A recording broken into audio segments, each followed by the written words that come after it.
arises due to mass defect. As we have said that nuclear force is independent of mass or charge of nucleons. It is not a central force. It do not follow inverse square law.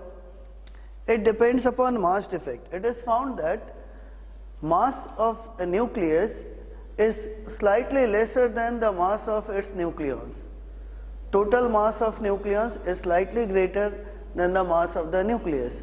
So certain amount of mass is lost during formation of nucleus. That lost mass is called mass defect.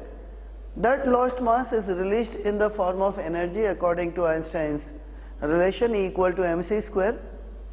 Due to this lost mass, the nucleons are bound together. That means the nucleons are bound together because of the lost mass, and that lost mass is called mass defect. So if we think of a nucleus made up of some nucleons, suppose this is the nuclear boundary and some nucleons are there, but these nucleons, you can say they are not complete. Each one of them has contributed a part of their mass during formation of the nucleus. So these nucleons are not complete. Everyone has contributed a part of their mass. So to make them free, what you need to do? If we need to make them separate, we need to make them complete. And to complete them, some mass has to be given back. And according to mass energy relation, you can say that some energy has to be given to the nucleus, and that required energy is called binding energy of the nucleus. If I say this is a nucleus, suppose A, X, Z nucleus is there, M is the mass of the nucleus, then the total mass of nucleons is ZMP plus A minus Z Mn. It is found that the mass of the nucleus is always lesser than the total mass of the nucleons. If we need to get the nucleons separated from the nucleus, we need to provide some energy, and that energy is called binding energy of the nucleus. So from conservation of mass energy, if I write equivalent energy to be mc square plus binding energy is equal to Zmp plus A minus Zmn into c square. So binding energy of the nucleus is mass of nucleons Zmp plus A minus Zmn minus mc square, where we can write Zmp plus A minus Zmn minus mass of nucleus into c square. This total mass of nucleons minus mass of nucleus, this is called mass defect. This is delta m into c square. Delta m is called mass defect, which is equal to total mass of nucleons Zmp plus A minus Z Mn minus mass of nucleus. So this is the mass defect. So binding energy of a nucleus is mass defect into c square, and this comes from conservation of mass energy. Now if the nucleons contribute more, the nucleus is more stable. If mass defect is higher, nucleus is more stable. Among these nucleons, the nucleon which has contributed more is more bound, the nucleon which has contributed less is less bound. So nuclear binding depends upon the mass defect per nucleon. We can write mass defect per nucleon delta M by E. This mass defect per nucleon is called packing fraction. It is called packing fraction. Higher the packing fraction, higher is the stability. So a nucleus is said to be more stable if its packing fraction is more. Why? Nucleus is more stable when mass defect is more. Mass defect is more means each nucleon has contributed more amount of mass during formation of nucleus. So if you need to get back the nucleon, we need to contribute more mass to compensate the lost mass, and that is why nucleus is more stable. The nucleus stability depends upon mass defect per nucleon or packing fraction. So we can say stability is proportional to packing fraction.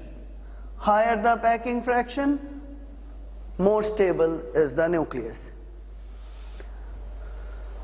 Now this mass defect could be found in different ways.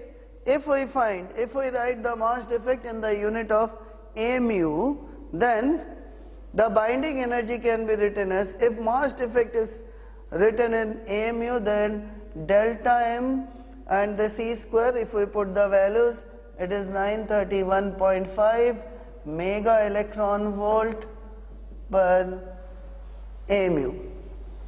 That is, if 1 mu of mass is converted to energy, 931.5 mega electron volt energy is released. So if I write delta M in mu unit, the energy, binding energy will be delta M into 931.5 mega electron volt. So we can say that 1 mu into C square is equal to 931.5 mega electron volt.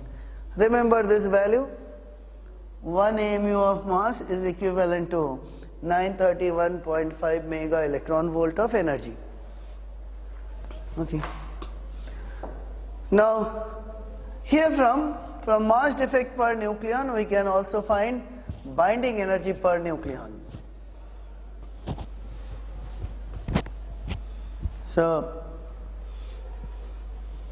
binding energy per nucleon is equal to delta M into C square by A, that is packing fraction into C square.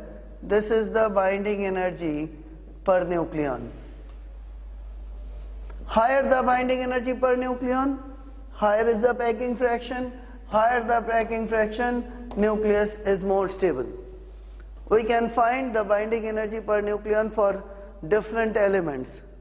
Suppose now the question is,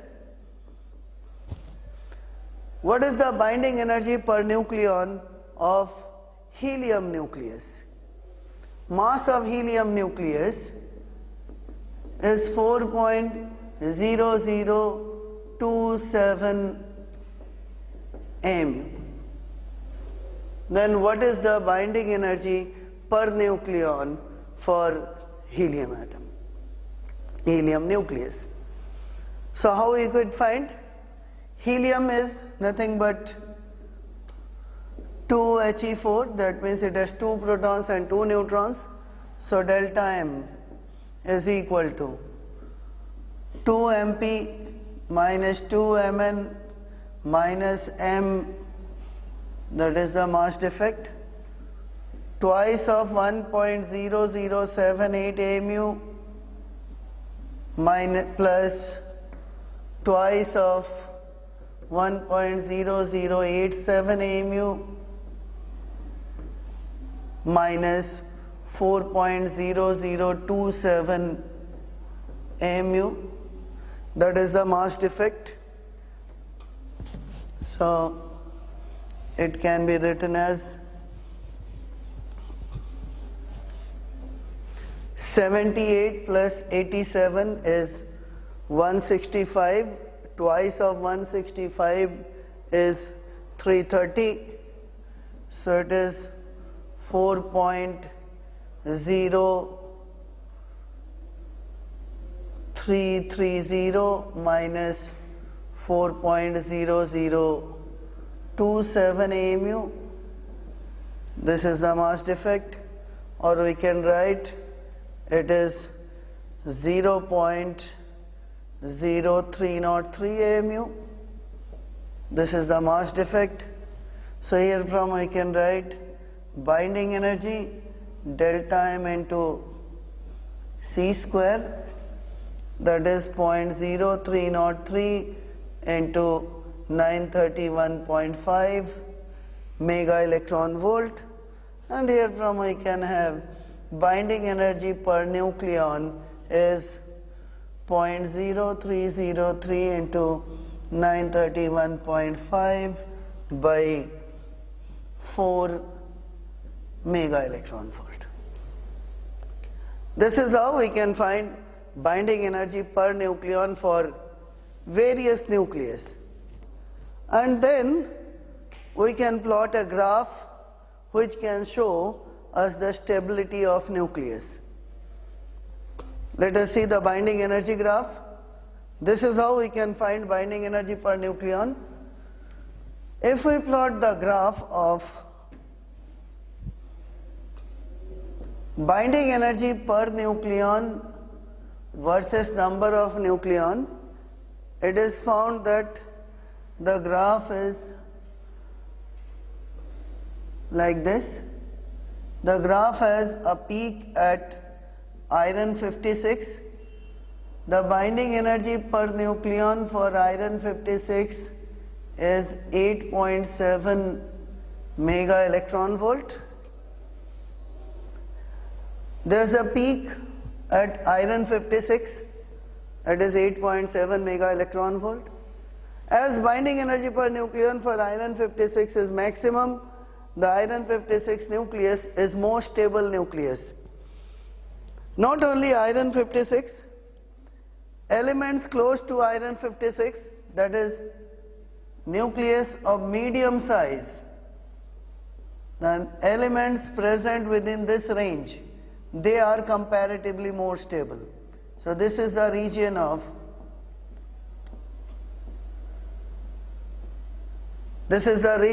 stable nucleus. Light elements are unstable, so are the heavy elements. Suppose as in sun, 4 hydrogen combine to form helium, 4 helium combine to make oxygen, and in this way lighter nucleus are combining to form medium nucleus. So lighter element becomes stable by fusion. Lighter elements are not stable because their binding energy per nucleon is less and they are not stable. Heavy elements such as uranium 236, it breaks up into medium sized nucleus. So heavy elements become stable by fission. In fission, heavy nucleus splits up into medium sized nucleus, and that is why they can become stable by becoming of medium size.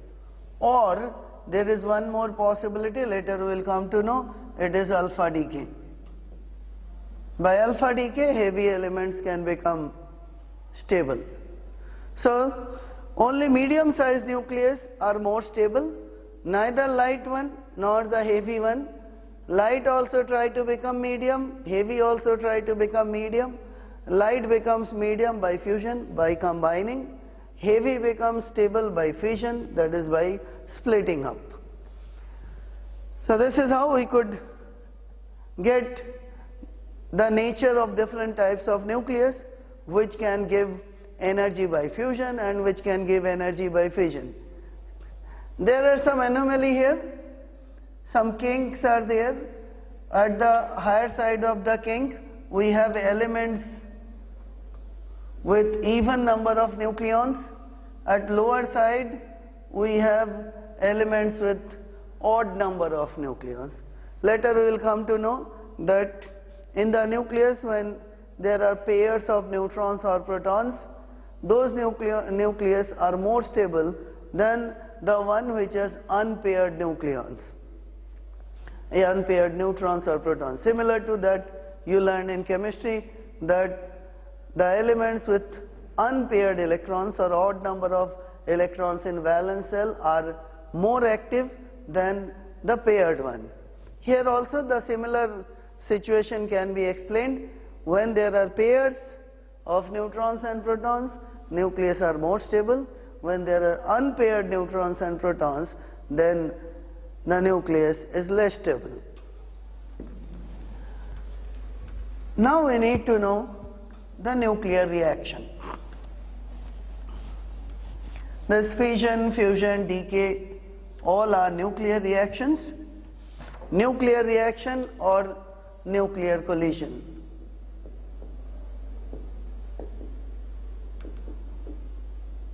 Nuclear reaction or nuclear collision.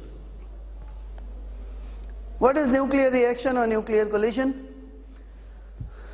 A particle, a projectile A, is bombarded on a target X, then products Y and B are formed. That is, A and X are reactants, Y and B are products. A reacts with X and Y and B are formed. There is a single arrow. The reaction, nuclear reaction are only one way. There is no reverse nuclear reaction. Chemical reactions are two way, but nuclear reactions are one way. There is only forward reaction. This reaction in nuclear physics, it is written in terms of, in the symbolic form X A comma B Y. This means the same, where X and A reacts and Y and B are formed. Nuclear reaction takes place because of collision. The reason is the nuclear charge. Nucleus has positive charge. When another nucleus comes, it also has positive charge. There is a repulsion among positive charge. So for reaction among nucleus, the projected particle should have sufficiently large kinetic energy. When sufficiently large kinetic energy is there, then they can come in and collide.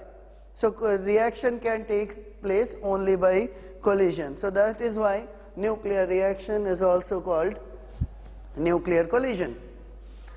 In nuclear reaction, there are certain principles which are followed.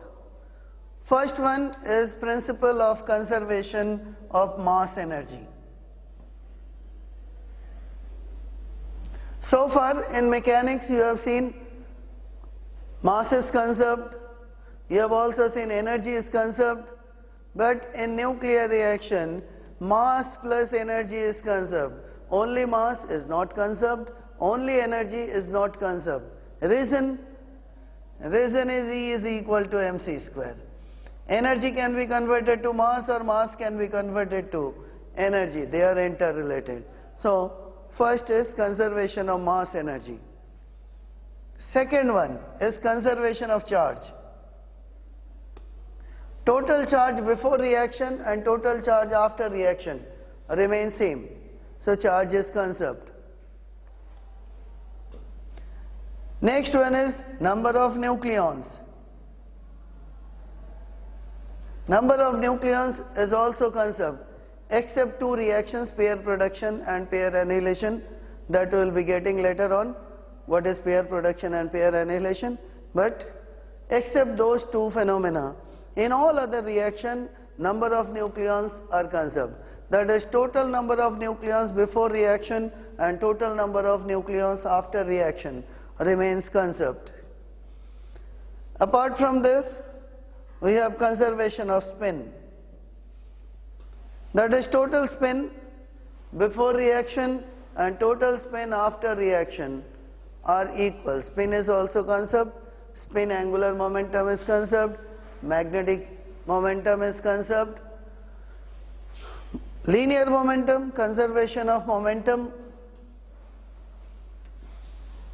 as it's a collision, there is external force which is negligible in comparison to the nuclear force, so external force can be neglected and momentum in the collision is conserved. So these are the conservation principles which are applicable in nuclear reaction.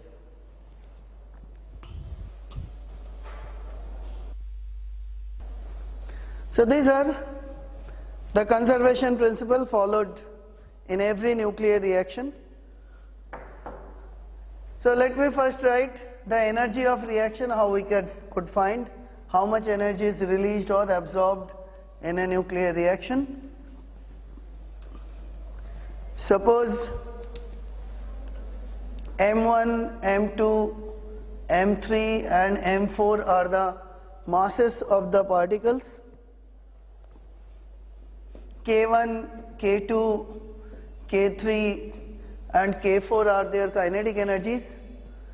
Then from conservation of mass energy we can write M1 C square plus K1 plus M2 C square plus K2 is equal to M3 C square plus K3 plus M4 C square plus K4. So here from we can write M1 plus M2 minus M3 plus M4 into C square plus K1 plus K2 is equal to K3 plus K4. This M1 plus M2, this is the mass before reaction, Mi. M3 plus M4 is mass after reaction, M final, into C square plus K1 plus K2 is equal to K3 plus K4. So Mi is the initial mass, Mf is the final mass, this is the difference in mass. This amount of mass is converted to energy, or the certain amount of energy is converted to mass. If initial mass is more than final mass, certain amount of mass gets converted to energy, energy is released. If final mass is more than initial mass, the energy is converted to mass.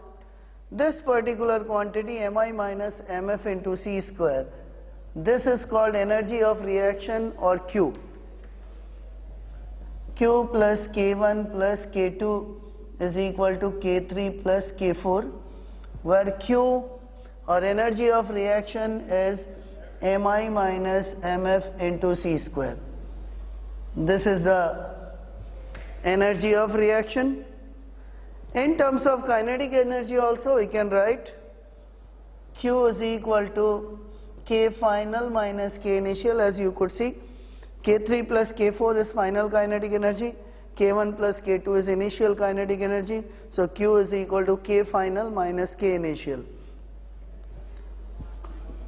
Now here from we can conclude why nuclear reaction is also called nuclear collision, because the final kinetic, the energy released or absorbed is in the form of kinetic energy. Whatever energy is absorbed, it is energy because of kinetic energy of the reactants. Whatever kinetic energy is released is because of the kinetic energy of products. That's why nuclear reaction is also called nuclear collision. So there is one reaction expression for Q value. This is Mi minus Mf into C square, or Kf minus Ki. The Q value of reaction can be written in one more form, that as we have seen, binding energy is the amount of energy needed to break the nucleons, or in other words, binding energy is the amount of energy released during formation of nucleus. So here from we can write in terms of binding energy, we can write Q is equal to, if energy is released, final binding energy will be more. So BE final minus BE initial. This is the Q value of the reaction.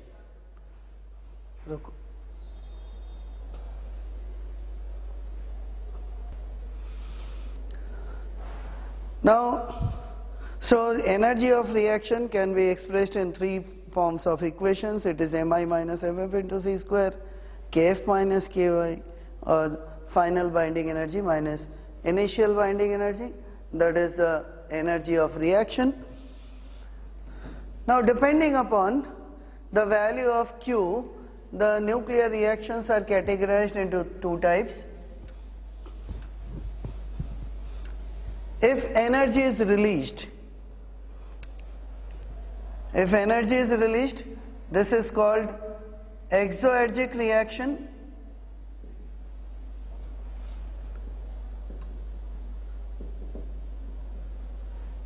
That is, energy is released. Energy is released means Q is positive. If Q is positive, energy is released. That means here from we can write Mi is greater than Mf. Initially mass was more than the final mass, so certain amount of mass is lost and that mass is converted into energy which got released. So that is exoergic reaction. In this situation, Ki is less than Kf, final kinetic energy is more, because the lost energy, the released energy, the lost mass is released in the form of energy, and that increases the kinetic energy of the products. This also indicates that initial binding energy is less than final binding energy. That is, after releasing energy, the products are more stable. That is, finally the products are more stable than the reactants.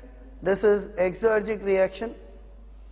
If energy is absorbed in a reaction, that is called endoergic reaction. Endoergic reaction, their energy is absorbed. In that situation, Q is negative. That is, Mi is less than Mf. Finally, mass got increased. How mass got increased? The mass is converted to energy. So, initial kinetic energy is greater than final kinetic energy.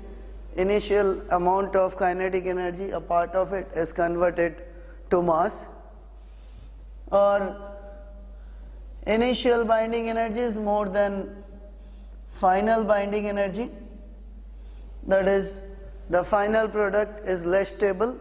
Initially the reactants were more stable. Remember, here we use exoergic and endoergic, not exothermic or endothermic. Heat is neither produced nor absorbed in any nuclear reaction. It is only kinetic energy which is either absorbed or released. That is why it is nuclear collision. It is not thermic. Heat is not evolved in any nuclear reaction. Now you can say that in Sun, fusion is taking place, nuclear fusion is taking place, and we are getting heat from Sun. How we are getting heat from Sun if heat is not being produced in fusion? Now again remember, heat is not produced in fusion. The particles which move through electric field, they lose part of their kinetic energy and photon is produced. As you have seen in X-ray production, there is a method of continuous X-ray, Bremsstrahlung or breaking radiation takes place. That is, particle loses its kinetic energy and photon is produced. Here again, the products, when they move through electric field, they lose their kinetic energy and that kinetic energy is converted to photon. Those photons could be thermal photons, X-rays, UV rays, visible light, everything. But in nuclear reaction, heat is not released. It is the kinetic energy which is either released or absorbed. So this is the Q value of nuclear reaction. Now let us see one such situation. What will be the Q value of the reaction? Suppose a nucleus X having mass number 222 breaks up into two Y nucleus, each of mass 110 plus 2 neutrons plus some energy Q. A nucleus X having mass number 222 breaks up into two Y nucleus having mass number 110 each, and two neutrons are released along with some energy. That energy is carried by the neutrons and Y nucleus. A binding energy per nucleon for X is 7.8 mega electron volt, and a binding energy per nucleon for Y is 8.7 mega electron volt. Then find Q value of the reaction. So binding energy per nucleon of X is given 7.8 mega electron volt. Binding energy per nucleon of Y is given 8.7 mega electron volt, plus two neutrons are released. Then what is the Q value of the reaction? Energy of the reaction. So to get the energy, let me use the expression.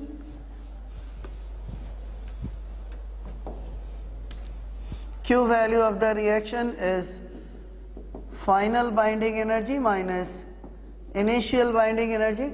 Finally binding energy is 2 into 110 into 8.7 mega electron volt plus 0. The neutrons, they are individual particles, they are not bound to one another, their binding energy is 0, minus initial binding energy, that is 222 into 7.8 mega electron volt. So here from we can write 220 8.7 minus 7.8 mega electron volt minus 2 into 7.8 mega electron volt. So it is 220 8.7 minus 7.8, that is equal to 0.9 mega electron volt minus 15.6 mega electron volt. You could get the value, it is of the order of 200 mega electron volt. So in splitting up of X into 2Y, we have energy released, or Q value of the reaction is of the order of 200 mega electron volt. You can get the exact value, what is the amount of energy released, but this is the order of magnitude in such a reaction. There are various nuclear reactions, various types of nuclear reaction. Some name I have already written. The nuclear reactions are of different types. One is fusion, the other is fission, that I have said.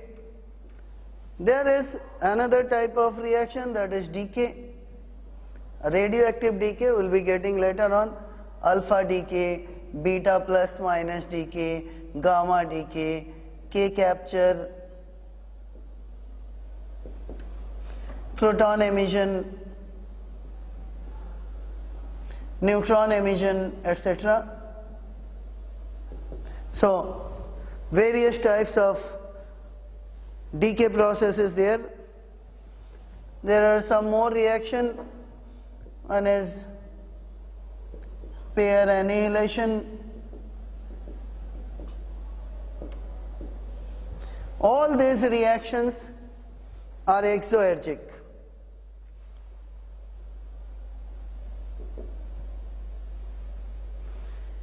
In all these reactions, energy is released. One of the reaction is pair production.